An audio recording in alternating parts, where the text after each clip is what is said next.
Jean-François Barry, un chroniqueur pas comme les autres. Salut Jean-François. Hey, salut Mario. Dérangement dans le monde du sport, là, entre autres pour l'Impact qui utilisait le stade olympique, mais surtout questionnement sur cet équipement sportif mal aimé des Québécois qui nous a donné des ennuis. Qu'est-ce qu'on fait à partir de maintenant avec notre stade? Hey, je ne sais pas qu'est-ce qu'on fait. Moi, j'étais de ceux qui me disaient, puis d'ailleurs, tu m'avais expliqué que il se démolit pas comme on a l'habitude de voir, là, imploser le stade parce que ça va revoler partout, il va y avoir des dommages partout, que ça coûterait énormément cher le mettre à terre. D'un autre côté, là, ce qu'on a vu ce matin... Il faudrait le déconstruire. Il y aurait un ordre, donc, une façon... pièce par pièce. Ouais. T'imagines ça, il y a des coûts, là. Le camion, le transport des matériaux sur 5, 6, 7, 8 ans dans un quartier, démolir ça coûterait genre, je sais pas combien de milliards pour avoir plus rien après, là, tu sais, pour pas avoir plus de finir par avoir plus de stade.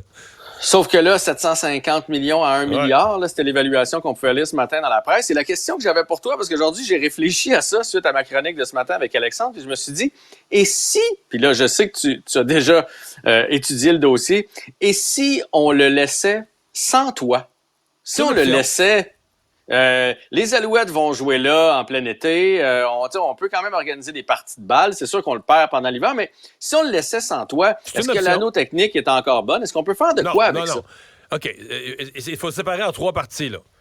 Enlever la toile actuelle, ça, c'est une dépense qu'il faut faire. Parce que là, à un moment donné, sinon, on va la faire, on va payer tant double. Là. On va la défaire. Elle va s'en aller en dedans, maintenant. Puis là, on va la défaire en urgence, comme le pont de l'île aux Tourtes, comme le pont Champlain. T'en fais-tu d'autres exemples qu'on a attendu trop longtemps? Ouais.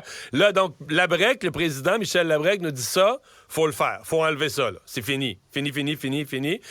Soit dit en passant, la fameuse toile, avec tout notre chialage, elle aura fait sa vie utile, là. Avec Vraiment? des réparations, des rafistolages, 20 000 coutures, 20 000...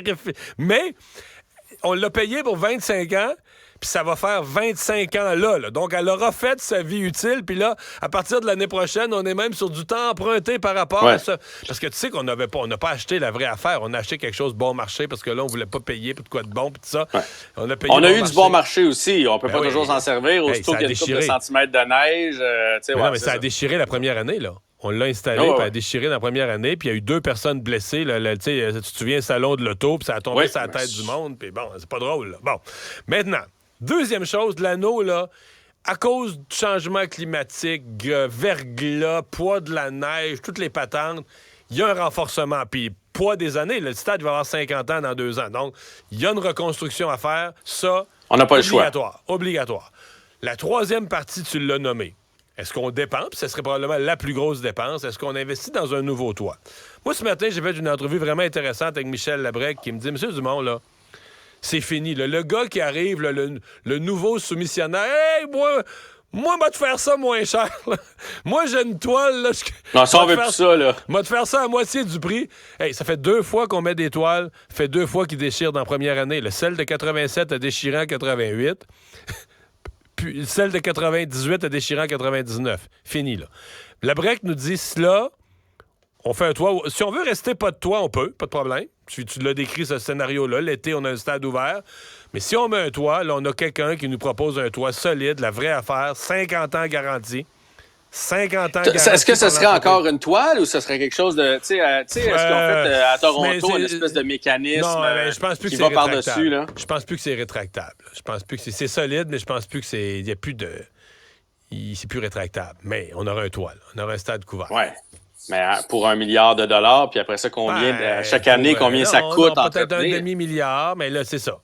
On le fait ou on le fait pas, là. C'est une décision à prendre comme société. Mais quand moi, même une grosse décision. C'est ce que je comprends aujourd'hui de ce qu'on doit décider. Puis là, la ministre nous disait, si on va avoir quelqu'un comme Taylor Swift qui dit, là, moi, Montréal, je viens plus, vous avez pas de place. Ça vaut-tu ça vaut-tu pas ça pour une grande ville? Non, mais c'est ça. À moins qu'on lui demande de le financer. Ouais, c'est ça. Ouais, elle fait pas mal d'argent à Taylor Swift. Taylor Swift est plus riche que Montréal. Ouais. Hey, Canadien Pingouin. Canadien Pingouin. Écoute, là, j'ai lu aujourd'hui que c'est une des meilleures équipes à 5 contre 5. Le problème, c'est les avantages numériques, des avantages numériques. Donc, on va avoir besoin d'être prêts.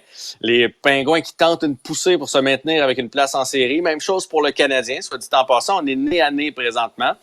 Là, on est à 4 points des séries, mais avec quelques matchs de plus de jouer. Fait que si on veut garder espoir pour les fans, toi puis moi, on sait bien qu'on les fera pas, là, mais espoir pour les partisans, ça prend ce genre de victoire-là. Les Pingouins qui ont joué hier, ils ont gagné. Fait que ça se peut qu'il y ait un petit peu moins le couteau entre les dents ce soir. Mais ce serait mal connaître Sidney Crosby et sa bande, là. C'est bien rare qu'ils se présentent pas. Sidney Crosby, qui vient de rien. Il y a encore un point par match à son âge, là, 36 ou 37 ans, Sidney Crosby, et il est encore dans les meilleurs compteurs de la Ligue. Le problème avec les Pingouins, c'est drôle, je me disais, on dirait que les Pingouins, c'est la société au Québec. Il commence à avoir trop de baby boomers pour le nombre de jeunes qui rentrent dans l'alignement. Tu as beaucoup de vieilles jambes avec les Pingouins présentement. Ça sent la fin de cycle, là, c'est sûr. C'est une réalité là-bas. C'est cette année, puis l'histoire de Carlson, là, ça a été une mauvaise signature. Le défenseur qu'on est allé chercher à coût de millions de dollars, il ne produit pas, il n'a pas relancé l'avantage numérique. Bref, ça va être une bonne game de hockey ce soir. Samuel Montembeault devant le filet, très peu de changements à l'alignement. 30 secondes pour nous parler de l'entraîneur célèbre des Patriots. Oui, Bill Belichick, on a appris donc que ce serait sa dernière saison à la barre des Patriots. C'est quand même un monument. Là. Lui et Tom Brady ont fait la pluie et le beau temps. Rendu à 71 ans, il n'a pas voulu aujourd'hui se prononcer sur son avenir, ce qui allait devenir de lui par la suite. Il a fait la baboune aux journalistes. Mais on le comprend. On aurait pu attendre à la fin de l'année pour annoncer ça, non? Mais je pense que ça a coulé, là. C'est déjà décidé, puis ça a coulé. Ouais. T'es plate dans ce temps-là. Hey, salut, à demain. Bye. Le